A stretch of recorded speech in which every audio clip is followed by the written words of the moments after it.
मेरे प्रिय भाई बहनों, मित्रों, साथियों, आप सबको जय मसीह की। मित्रों, आज भोर के समय मैं आप सब लोगों के सामने प्रतिदिन की तरह आज मैं फिर उपस्थित हुआ हूँ। साथियों, आज मैं आप लोगों के लिए प्रार्थना करूँगा। परमेश्वर आपकी इच्छाओं को पूरा करेंगे। परमेश्वर पिता, मैं धन्यवाद करता हूँ जितने हमारे भाई बहन आज विश्वास में आगे बढ़ना चाहते हैं, प्रार्थना करते हैं या प्रार्थना करवाते हैं या प्रार्थना करवाना चाहते हैं, तो हमारे प्रेयर सेंटर में जुड़ते हैं। तो परमेश्वर पिता उनको आशीष दे करके आप अनुग्रहित करें। परमेश्वर पिता उन्हें आशीष दे करके उनकी इच्छाओं को पूरा करें। आमीन। साथियों, आज का वचन है मैं जो आप लोगों के सामने लेकर के आया हूँ। साथियों, आज का वचन है पहला कुरिन्थियों की किताब 8 अध्याय का 6 वचन है। इस वचन के द्वारा बात करूँगा और प्रार्थना करूँगा। परमेश्वर इस वचन के द्वारा आपके विश्वास को आगे बढ़ाएगा, और जैसे आपके विश्वास को परमेश्वर आगे बढ़ाएगा, वैसे ही परमेश्वर आपकी इच्छाओं को पूरा करेंगे, आपको संकट से बाहर निकालेंगे। Hallelujah, hallelujah. साथियों, आज का वचन है पहला कुरिन्थियों 8 का 6। फिर भी हमारे लिए तो एक ही परमेश्वर है, अर्थात पिता, जिसकी ओर से सब कुछ है और जिसके लिए हम भी हैं। एक ही प्रभु यीशु मसीह है, जिसके द्वारा सब कुछ हुआ और जिसके द्वारा हम भी हैं। Hallelujah, hallelujah, hallelujah. मेरे भाई और बहनों, मेरे साथियों, परंतु सब मनुष्यों को यह ज्ञान नहीं है। साथियों, सब मनुष्यों के पास में यह ज्ञान नहीं है, पर कुछ लोग मूर्ति के संपर्क में रहने के कारण अब तक अग्नि बलि की वस्तु ऐसे खाते हैं मानो सचमुच मूर्ति के सामने बलि की हुई गई हो। Hallelujah, hallelujah, hallelujah. मेरे भाई और बहनों, उनका विवेक उनकी कमजोरी होने के कारण अशुद्ध हो जाते हैं। हालेलुया। साथियों, उनके विवेक, उनकी कमजोरी, निर्बलता से जो अशुद्ध हो जाते हैं साथियों, तब वह भोजन पर हमें परमेश्वर के निकट नहीं पहुंचाता। जो भोजन बलि की हुई मूर्ति के सामने हम खाते हैं, वह भोजन हमें परमेश्वर के निकट नहीं पहुंचाता। परमेश्वर से हमारी दूरी हो जाती है और हम अन्य बहुत सी परेशानियों में हम पड़ जाते हैं। Hallelujah, hallelujah. मेरे भाई और बहनों, साथियों, परंतु हम यह ना खाएं तो हमारी कुछ घटी नहीं होगी। यदि हम खाएं तो हमारी सब कुछ बढ़ती नहीं होगी। इसलिए मेरे भाई और बहनों, साथियों, सावधान रहो, कहीं ऐसा ना हो कि तुम्हारी आज़ादी कमज़ोरों के लिए ठोकर का कारण बन जाए। साथियों, इसी प्रकार हमारे भाई बहन ठोकर का कारण बनते हैं, और जब ठोकर लगती है तो परमेश्वर चिल्लाते हैं। जब ठोकर लगती है तो वह बहुत पीड़ित होते हैं, निर्बल हो जाते हैं। और साथियों, यदि कोई व्यक्ति तुझे जैसे ज्ञानी को मूर्ति के मंदिर में भोजन करते देखे और वह निर्बल हो, तो क्या उसके विवेक को मूर्ति के सामने बलि की हुई वस्तु को खाने का साहस न होगा? मेरे भाई और बहन, साथियों, क्योंकि तेरे ज्ञान के द्वारा वह निर्बल होकर नाश हो जाएगा। अर्थात जिस भाई के लिए मसीह मरा, साथियों, उसका मरना व्यर्थ हो जाएगा। Hallelujah, hallelujah. मेरे भाई और बहनों, मित्रों, मेरे साथियों, हम वचन में देखते हैं साथियों, हम हन्ना और सफीरा के बारे में देखते हैं। हे मेरे भाई बहनों, हन्ना नामक एक व्यक्ति ने, जिसकी पत्नी सफीरा ने भूमि बेच करके उसके मूल्य से कुछ अपने लिए रख छोड़ा, और उसकी पत्नी को तो इसकी पूर्ण जानकारी थी। हालेलुया। साथियों, उसका कुछ भाग लाकर हन्ना ने प्रेरितों के चरणों में रख दिया। परंतु पतरस ने कहा, हन्ना, शैतान तेरे मन में यह बात क्यों डाली है कि तू पवित्र आत्मा से झूठ बोली और वह भूमि के मूल्य में से कुछ बचा कर रख ली। हालेलुया। जब वह बिकी नहीं थी तो क्या तेरी नहीं थी? हालेलुया। उसने कहा, जब वह जमीन बिकी नहीं थी तो क्या तेरी नहीं थी? साथियों, और बिक जाने के बाद क्या वह तेरे पास ही तेरे अधिकार में नहीं थी? हालेलुया। तूने अपने मन में ऐसा करने का विचार क्यों किया? तूने मनुष्यों से नहीं परंतु परमेश्वर से झूठ बोला। और इनको सुनते ही हन्ना गिर पड़ा और उसने दम तोड़ दिया, और सब सुनने वालों को बहुत भय छा गया। हालेलुया।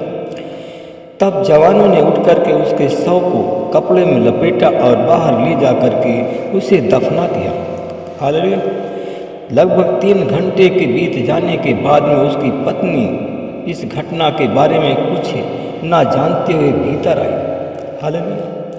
तब पतरस ने भी उससे कहा, मुझे बता, क्या तूने भूमि इतने में ही बेची थी? उसने कहा, हाँ, इतने में ही। तब पतरस ने उससे कहा, यह क्या बात है कि तुम दोनों के साथ मिलकर प्रभु के आत्मा की परीक्षा करने की ठानी? क्या तू परमेश्वर की परीक्षा लेना चाहती हो? देख, तेरे पति को दफनाने वालों के पैर की आहट द्वार तक आ पहुंची है, और वे तुझे भी बाहर ले जाएंगे। हालेलुया। और वह स्त्री तुरंत उसके पैरों के पास में गिर पड़ी और उसने दम तोड़ दिया। जवानों ने भीतर आकर देखा तो उसे मरा पाया और बाहर ले जाकर के उसके पति के पास में दफना दिया। इससे समस्त कलीसिया तथा सुनने वालों में भय छा गया। हालेलुया। मेरे भाई और बहनों, मित्रों, मेरे साथियों, क्या आप लोग परमेश्वर से झूठ बोल सकते हो? क्या परमेश्वर से अपना झूठ छिपा सकते हो? नहीं छिपा सकते हो। हालेलुया। परमेश्वर के सामने आप ना झूठ छिपा सकते हो, ना झूठ बोलो। साथियों, अगर आप परमेश्वर से कुछ छिपाना चाहते हो तो परमेश्वर से मत छिपाओ। परमेश्वर सब कुछ जानता है। आप भेंट देते हो, दान देते हो और कहते हो कि मेरे पास इतना ही पैसे हैं। हालेलुया। बहुत से लोग हैं जब प्रार्थना सभाओं में आते हैं, कलीसिया में आते हैं, तो वह लोग कहते हैं मेरे पास इतना ही पैसा है, मेरे पास वैसे नहीं। हालेलुया। हालेलुया। मेरे भाई और बहन, साथी, क्या जो तुम्हारे पास में जो पैसा है वो तुम्हारा नहीं है? क्या पैसा जो तुम्हारे पास में है तुम्हारे अधिकार में नहीं है? हालेलुया। साथियों, सचमुच वह आपके अधिकार में है, इसलिए कि आप परमेश्वर की परीक्षा ना लें, प्रभु के दास से परीक्षा ना लें। जो पैसे आपके पास में है, जो धन संपत्ति आपके पास में है, आपके ही अधिकार में है। इसलिए आप परमेश्वर से झूठ ना बोलें, परमेश्वर की परीक्षा ना करें, अन्यथा हन्ना और सफीरा की भांति आपकी भी दशा हो सकती है। हालेलुया। इसलिए कि साथियों, आप लोग परमेश्वर से प्रार्थना करें और अपने गुनाहों की क्षमा मांगें, अगर आपने ऐसा किया है तो। हालेलुया। आइए हम सब मिल करके प्रार्थना करें। अनुग्रहकारी दयालु पिता परमेश्वर, प्रभु यीशु मसीह, में आपका धन्यवाद करता हूँ कि आपने पूरे रात भर हमको सुरक्षित रखा, हमारे पत्नी और बच्चों को सुरक्षित रखा। इसके लिए प्रभु हम आपका हृदय से धन्यवाद करते हैं, महिमा बढ़ाई और प्रशंसा करते हैं। हे प्रभु, जैसे आपने रात भर हम सबको सुरक्षित रखा, वैसे ही पूरे दिन भर हमको सुरक्षित रखें। मुझे पूरी आशा, पूरा विश्वास है कि परमेश्वर आप ऐसा ही हमारे साथ में करेंगे। हमारे जितने भी साथी हमारे प्रार्थना सभा में जुड़े हुए हैं, सबको परमेश्वर पिता पूरे दिन भर संभाल कर रख और अगुवाई कर और उनकी सुरक्षा बनी रहे। मैं परमेश्वर पिता में धन्यवाद करता हूँ। मैं ऐसे लोगों के लिए मैं प्रार्थना करता हूँ जो लोग प्रभु जी आपके नज़दीकियाँ से मुकर गए। जो लोग आप पर विश्वास अपना आपके ऊपर से शैतान ने विश्वास को हटवा दिया है, वे लोग दर दर भटक रहे, मूर्ति पूजा करते हैं, भूत शैतान की पूजा करते हैं। वे लोग दर हर जगह जगह जाते हैं, मज़ारों पर जाते हैं। प्रभु जी, मैं ऐसे लोगों के लिए मैं प्रार्थना करता हूँ कि हे परमेश्वर, आपको लोगों ने नहीं जाना, आपके कीमत को नहीं जाना। क्या परमेश्वर तू सब कुछ कर सकता है? क्या मूर्ति पूजा,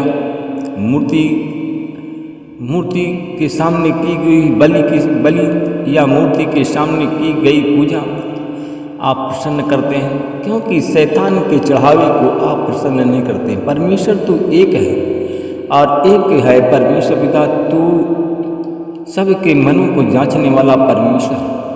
प्रभु जी, मैं अपने उन भाई बहनों के लिए मैं प्रार्थना करता हूँ, ऐसी दशा में जितने हमारे भाई बहन फंसे हुए हैं परमेश्वर पिता, उनके मन को बदल दीजिए, उनकी भावनाओं को बदलें, उनकी सोच विचार को बदल दीजिए।